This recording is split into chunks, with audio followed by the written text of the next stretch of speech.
صلی اللہ رسول کریم اما بعد، امید ہے آپ حضرات خیریت سے ہوں گے۔ آج کے سبق کا مضمون ہے مسند حکم ہے اور اسناد کی تعریف۔ مسند یہ جتنی مرکبات ہیں، ہر مرکب کی دو جزوں کے درمیان ایک قسم کا تعلق ضرور ہوتا ہے۔ وہ تعلق اگر اس طرح ہو کہ مخاطب کو فائدہ تامہ اس سے حاصل ہو رہا ہو اور اس پر متکلم کا سکوت صحیح ہو، تو ایسے تعلق کا نام ہے نسبت تامہ اور اسناد، جس کی تعریف ہے الاسناد نسبت احدى الكلمتين الى الاخرى بحيث تفيد المخاطب فائدة تامة ويصح السكوت عليها، کہ دو کلموں میں سے ایک کلمے کی نسبت دوسرے کلمے کی طرف اس طرح ہو کہ اس پر بولنے سے مخاطب کو فائدہ تامہ مل رہا ہو اور اس پر متکلم کا سکوت صحیح ہو، اس کو کہتے ہیں اسناد۔ اور اگر یہ فائدہ تامہ اس پر مرتب نہ ہو، اس مرکب کے کہنے سے کسی کو پتہ نہ چلتا ہو فائدے کا، تو وہ ہے نسبت ناقصہ، جیسے مضاف مضاف الیہ کے درمیان ہے یا موصوف صفت کے درمیان ربط اور نسبت اور تعلق ہے۔ تو اب نسبت تامہ کی مثال جیسے ضرب زید، جب کسی نے کہا تو بات پوری ہو گئی اور مخاطب کو بھی پتہ چلا، یا اضرب کہاں تو اس میں بھی طلب کا پتہ چلا مخاطب کو۔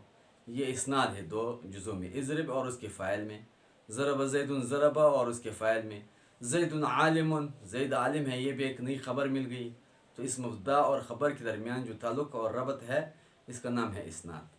اور نسبت ناقصہ جیسے غلام زید، زید کا غلام، صبح تک آدمی بولتا رہے اور دوسرا سنتا رہے، تو نہ اس پر متکلم کا سکوت اور اس کی خاموشی صحیح ہے کیونکہ ادھوری بات ہے، اور نہ سننے والے مخاطب کو اس کا فائدہ پہنچتا ہے، نہ خبر کا پتہ چلتا ہے نہ طلب کا۔ تو اسی طریقے سے رجل عالم، رجل عالم، عالم آدمی، عالم آدمی، صبح تک آدمی کہے تو بات ادھوری ہے، نہ متکلم اس پر خاموش ہو سکتا ہے، خاموشی درست نہیں ہے، اس لیے کہ پتہ نہیں چلتا ہے کہ عالم آدمی آ گیا، چلا گیا، مر گیا، کیا ہوا اس کو، اور نہ مخاطب اس سے فائدہ حاصل کر سکتا ہے۔ یہ ہے نسبت ناقصہ۔ تو موصوف اور صفت کے درمیان، مضاف اور مضاف الیہ کے درمیان جو ربط اور تعلق ہے وہ اس کا نام ہے نسبت ناقصہ۔ اور جو مسند اور مسندی کے درمیان جو تعلق ہوتا ہے مبتدا اور خبر میں، فعل اور فاعل میں، اس کا نام ہے اسناد، نسبت تامہ اور اسناد۔ ایک رہی یہ بات۔ دوسری بات کتاب والا فرماتے ہیں کہ وہ مسند حکم است، مسند حکم ہے، مسند حکم ہے۔ اب حکم کے مختلف معنی آتے ہیں۔ قضیہ ایک معنی ہے حکم کا، قضیہ جو منطقی اصطلاح میں اس کو حکم کہتے ہیں۔ ایک ہی نسبت رابطی، منطقی اصطلاح میں اسی کو بھی حکم کہتے ہیں۔ اور ایک ہے تصدیق، تصور اور تصدیق کی تقسیم جب ہوتی ہے وہاں پر بھی تصدیق کو حکم کہتے ہیں۔ یہ تین معنی ہو گئے۔ ایک آثار مرتب جو اصول فقہ کی اصطلاح میں اس کو حکم کہا جاتا ہے، اور ایک ہے محکوم بھی، مسند حکم است، جو نحویر والے فرماتے ہیں یہاں اس حکم سے محکوم بھی مراد ہے، یعنی قضیہ، تصدیق، نسبت رابطی، اثر مرتب وہ مراد نہیں ہے، وہ چار معنی، بلکہ محکوم بھی والے معنی مراد ہے۔ محکوم بھی کیا؟ یعنی مسند محکوم بھی ہے۔ مسند وہ ہے جس کے ذریعے کسی پر حکم لگایا جائے، یہ مسند ہے۔ اور مسند الیہ اس کو کہا جاتا ہے جس پر حکم کسی چیز کا لگایا جائے۔ جیسے آپ کہیں گے زید عالم، اب زید مسند الیہ مبتدا ہے، عالم مسند خبر ہے، زید پر عالم ہونے کا حکم لگایا گیا تو وہ مسند الیہ ہے، اور عالم مسند ہے کیونکہ اسی علم کا حکم اس پر لگایا ہے۔ اسی طریقے سے ہم کہیں گے ضرب زید، تو ضرب مسند فعل ہے، زید مسند الیہ فاعل ہے، ضرب مسند ہے اس لیے محکوم بھی ہے، اس کے ذریعے حکم لگایا گیا زید پر، اور زید مسند الیہ اس لیے کہ اس پر حکم لگایا گیا۔ یہ ہے مسند حکم ہے، یعنی محکوم بھی ہے، जिसके ज़रिए दूसरे पर हुक्म लगाया जाता है। अगली बात मुसन्निफ़ रहमतुल्लाह अलैह ने ये की है, और बाकी नुहात भी ये फरमाते हैं कि इसम मुस्नद भी बन सकता है, मुस्नद लई भी।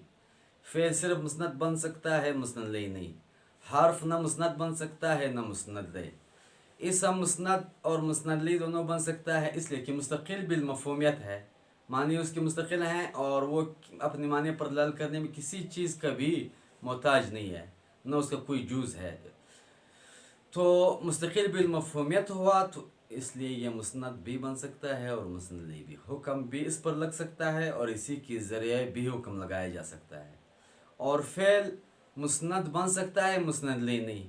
इसलिए मुस्नद तो बन सकता है कि मुस्तकिल बिल मफ़हूमियत तो है वो, लेकिन मुस्नद लई नहीं बन सकता है, इसलिए कि वो ज़माने का मोहताज है, फ़ाइल का भी मोहताज है, और ज़माना उसमें है, उसका जुज़ है ज़माना।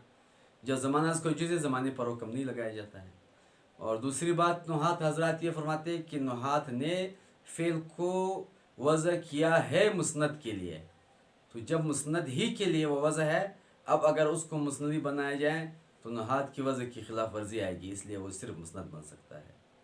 हर्फ न मुस्नद बन सकता है, न मुस्नद ले, इसलिए कि हर्फ मुस्तकिल बिल मफ़हूमियत नहीं है, यानी अपने माना पर दलाल करने में भी ये दूसरे कलिमे का मोहताज है। दूसरे कलिमे साथ मिला लेंगे तो ये माना दे सकता है, दूसरे कलिमे नहीं मिला लेंगे ये हर्फ के मानी समझ में आएगी नहीं। जैसे मिन है, इला है, मिन इला, मिन इला, मिन का माना इससे, इला माना तक। तो जब तक दूसरे कलिमे ना हो, जैसे मिसाल के तौर पर सिरतु मिनल मस्जिद इलल गुरफती या इलल बैत, ये अल्फाज जब तक ना हो तो मिन और इला के माने समझ में आएंगे नहीं, इसलिए ये न मुस्नद बन सकता है, न मुस्नद ले। अब अगर कहीं हर्फ हो, फ़ाइल बन जाएं या मुज़ाफ़ले बन जाएं या ख़बर बन जाए, वो हर्फ लफ्ज़ की तावील में होता है वो, या मुसम्मा की तावील में होता है, वो अपने असली माना में नहीं है, अपने असली माने की एतबार से वो कुछ भी नहीं बन सकते हैं। अब एक इतराज़, मशहूर इतराज़ है जो नहव की किताबों में आता है कि बेहस्ब का दिरहमुन, ये नहीं, तस्माउ बिलमुआइदी खैर मिन अन तराहु। यहाँ तस्माउ फ़िल मुज़ारे है और ये मुस्नद लई मुब्तदा है, खैर मिन अन तराहु इसके लिए ख़बर है। और हालांकि अभी कहा गया कि फ़िल मुस्नद बन सकता है, मुस्नद लई नहीं बन सकता। यहाँ ये कैसे बना? तो इसका जवाब ये है कि यहाँ तस्माउ फ़िल मस्दर की तावील में है, सिमाओ का के मान तावील में है। सिमाओ का बिल मुआइदी, ये तेरा सुनना मुआइदी को खैर बेहतर है मिन अन तराहु, देख उसके देखने से, कि आप उसको देखें। तो यहाँ पर फ़ेल मस्दर की तावील में है, जब मस्दर की तावील में हुआ, मस्दर इसम है, तो मुस्नद इसम ही गोया कि बन गया। अब ये तावील का मतलब क्या है? तावील का मतलब यह है कि मुतकल्लिम फ़ेल को लफ्ज़ को लिबास तो फ़ेल का पहनाता है, सिगा फ़ेल का देता है, शक्ल फ़ेल की देता है, लेकिन माना मस्दरी मुराद लेता है। इसका माना है तावील। तो अहादीस में भी ये तावील होती है, कुरान पाक में भी हैं। और ये तावील किस चीज़ पर मौकूफ़ है, इसका पता कैसे चलता है? ये मुतकल्लिम के इरादे पर मौकूफ़ है कि मुतकल्लिम किस फ़ेल से असली माने मुराद लेते हैं और किस फ़ेल से मस्दरी माने मुराद लेते हैं। तो मुतकल्लिम ने जब मस्दरी माने का इरादा कर लिया तो ये तावील हो गई। अल्लाह करे आप हज़रात इसको पसंद फरमाएँ।